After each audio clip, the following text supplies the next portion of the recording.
Hello everyone and welcome to SuttonsDaze and to this month's Back of the Pantry Challenge. So much fun. Okay, this month really was a lot of fun. One of the things that you may find in the back of your pantry after all of your holiday shopping is a can of cranberry sauce, or maybe you make your own, right? So either way, you've got some cranberry sauce. What can I do with it? What can I do with it? There's so much to do with it. So much to do with it. And if you want some extra ideas and you're in our Facebook group, check out the pinned post for the day. Or if you're on our Facebook page, that's also on there. And you can check out on our community section in YouTube another list where people are tossing their ideas for what you can do with canned cranberry sauce. So good. Okay, so we are going to be making, you're getting a twofer today. You're getting a twofer because what I'm making is super simple. I mean, super simple. There's no time for this video at all. It would be like, done, right? So I'm giving you a twofer. We are making a really great appetizer, and we're also making dessert using cranberry sauce from the back of the pantry. Let's jump in. It is so good, so easy, so fun, and so delicious. Let's go. I have my handy dandy crock pot here, right? And so we're going to put all the fun ingredients in here. As you can see, I already put in the mustard. I will have a link below with the ingredients for this, okay? But this is Worcestershire sauce, Worcestershire sauce. And then you want 2 tablespoons of brown sugar. I, of course, don't have any brown sugar and I haven't made any up. So I'm doing 2 tablespoons of regular sugar. And then I'm going to do approximately a tablespoon of molasses. There we go. Oops, that's too much, Lisa. Okay, but it's gonna be really good, so that's okay. So kind of got away from me there. So you want 2 tablespoons of brown sugar, and then we want to add in our can of cranberry sauce. Oop, there you go. All the lines and everything. Isn't that awesome, right? Okay. Next, we are just going to take a little bit of time here. Kind of mash it up and mix it up. And then we're going to put in just the teeny tiniest amount, 3 tablespoons of apple cider vinegar. Oh yeah. Okay. There's our apple cider vinegar. Okay. Gonna mix that all up really good. Okay, now we get the fun stuff. Okay, so now we're going to get a package of Little Smokies, right? Cocktail smoked sausages, and a bag of home-style meatballs. These are still frozen solid, so I'm going to get them into the crock pot. P.S. This is a 2-pound bag of home-style frozen meatballs. Can you make your own meatballs? Absolutely you can. Most certainly you can.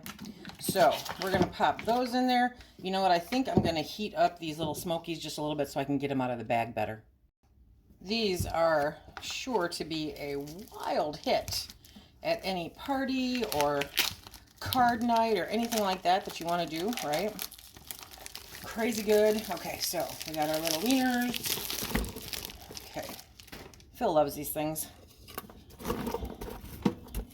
We normally cook them up for breakfast. Okay, so I'm going to have to come back in and separate those as we go. But that's okay, because I have to come back in anyway and make sure to stir these up every now and then, because you want to make sure that they're totally coated. Now, the moisture, because they're frozen, right, the moisture is going to add to the sauce. Super good. Okay, so that's the start of this. And then I'll bring you along as we come back and stir them up. It'll take about 4 hours on high and... no, about 2 hours on high, 4 hours on low in your crock pot. If you want to get them done like super quick, don't start with frozen. Be better organized than I am. And put them in a saucepan.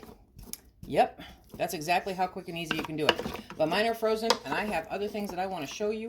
So we're going to pop the lid on and set this bad boy, and we'll be back in a little bit to show you what it looks like. So for the second part of this video, we're going to make dessert to go with our appetizers. Yes, we are. And we're going to use some cranberry sauce. So what you're going to need for this, very, very similar to something else I just did recently. You're going to need 2 bricks of cream cheese. Let it sit out room temperature. This time I'm using puff pastry. You're going to need some cranberry sauce. I'm using some home canned cranberry sauce from my good friend Regina. And this time you're going to use an orange. So I zested about, I'd say a teaspoon of orange zest. And I've got almost a cup, or I'm sorry, almost a quarter cup of fresh squeezed orange juice out of that. Okay. And so we're going to bring this over to the beater and we're going to beat it. Yes, we are. So I'm going to add in the orange juice and I'm going to add in the zest. Yes. Because that just adds such an amazing flavor. Yes, it does. Okay, so that's all in there. And now we are going to add in the cranberry sauce. Now I'm going to put about half of this jar in there. You want to, decide how much you want to put into it. I'm using a half pint jar. So I'd say, probably a half to a third of the, the commercially canned, okay? And then we're going to get the cream cheese in there. Okay, so don't forget, also take some time and preheat your oven to 350 degrees, okay? Okay, so there's the cream cheese. I have learned over time, it's just easier to use your fingers, I swear. So we are going to raise that up. We're going to move you so you can see better. And then we're going to turn this on and we're going to whip this up and all together.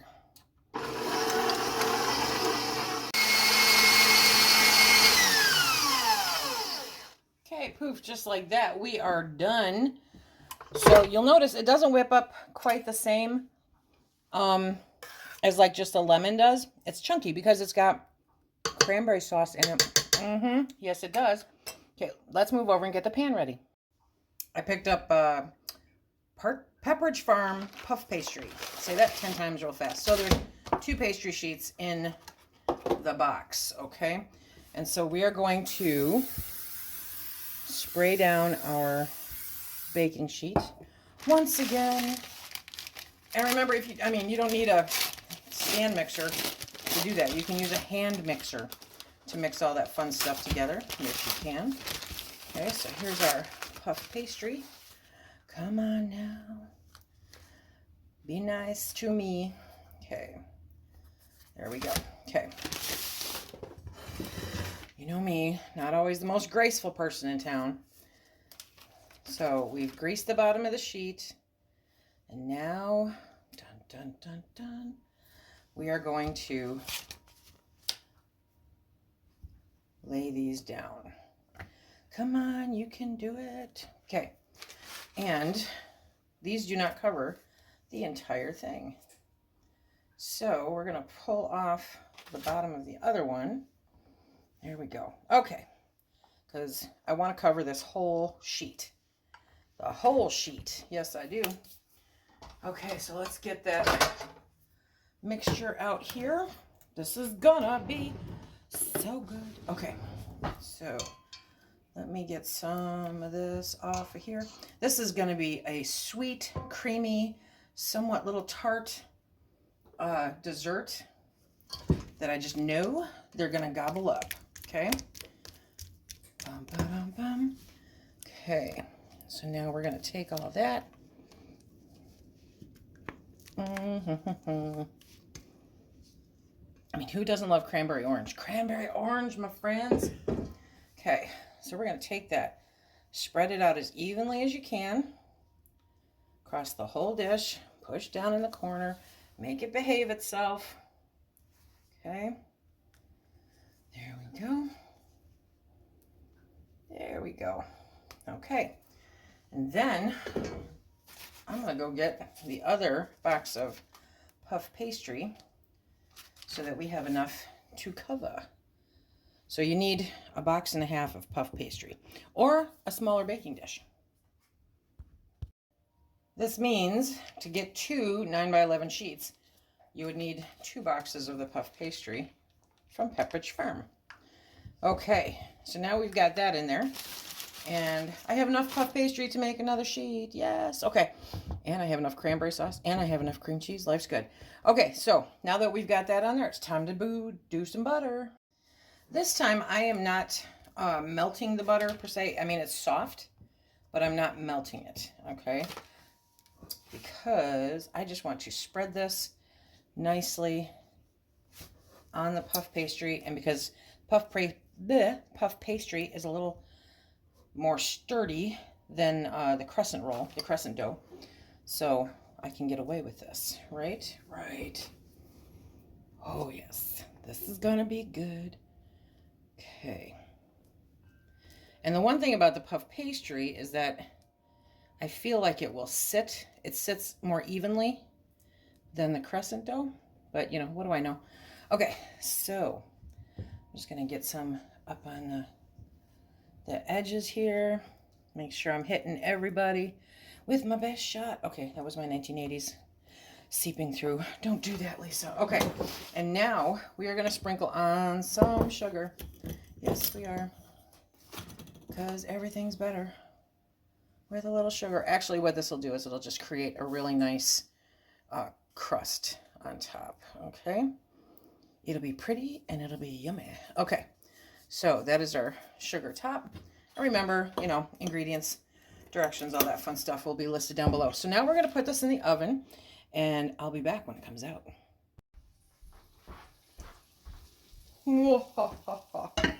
Listen to that sizzle. I think I'm going to put it back in there for another minute. Do you hear that? What do you think? Nope, I think it might be good. I want it a little more brown here, so I'm going to put it back in the oven for a minute. Everyone's oven is different, and mine is old, almost as old as I am. So we're going to let this cool off. Do you hear that? You can see it settling a little bit. So we're going to let this cool off, and then we'll come back and do a little taste test. And by then, the meatballs and the sausage should be done. It's cooled down. So now we are going to, Pampered Chef, now we are going to cut out a small piece. Okay. Let's see if I can do this. Come on, Lise. Oh, yes. Oh, yes. Oh, yes. Oh, yes. Okay, cut. Come on, cut. Okay, you got to cut. There we go. Come on. Okay. Oh, look at that. Okay, look at that. Oh, okay. Let me bring you up. I know Phil's a taste tester. I'm aware of this, okay? But Phil is helping a friend, so he's on a road trip, you know, for the next 5 hours or so. So I have to take it for the team. Yes, I do. Yes, I do.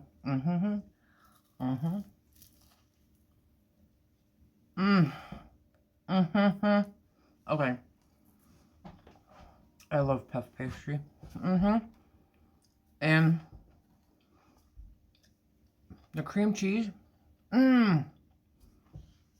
Okay, it's got just a little tiny little tart, but mostly sweet. Okay.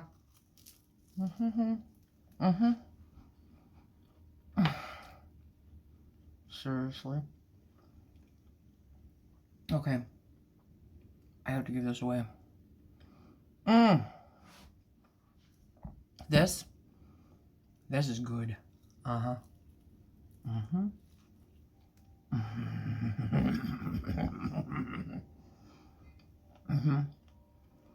Wow. Okay.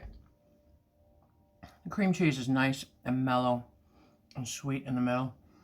And the puff pastry is to die for. Okay. So, yes, I'm having dessert first. Who do you think you're talking to here?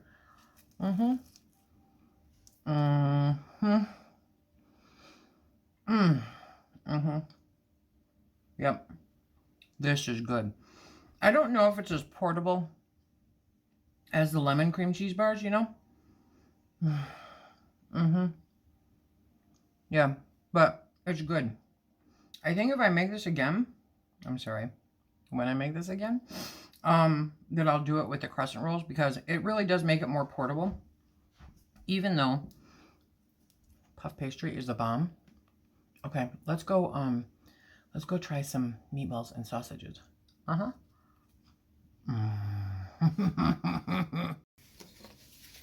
So here we have,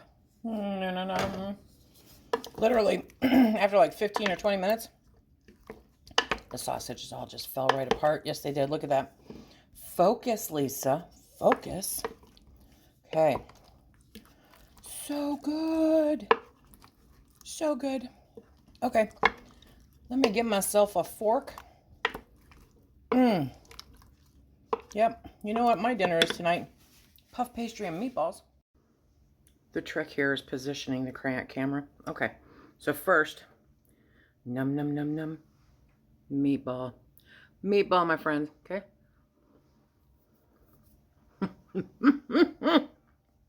Okay. You know how there's that meatball thing with the grape jelly? Yeah, give it up. Give it up. And do this instead. Oh my gosh. Okay, so now, little wiener.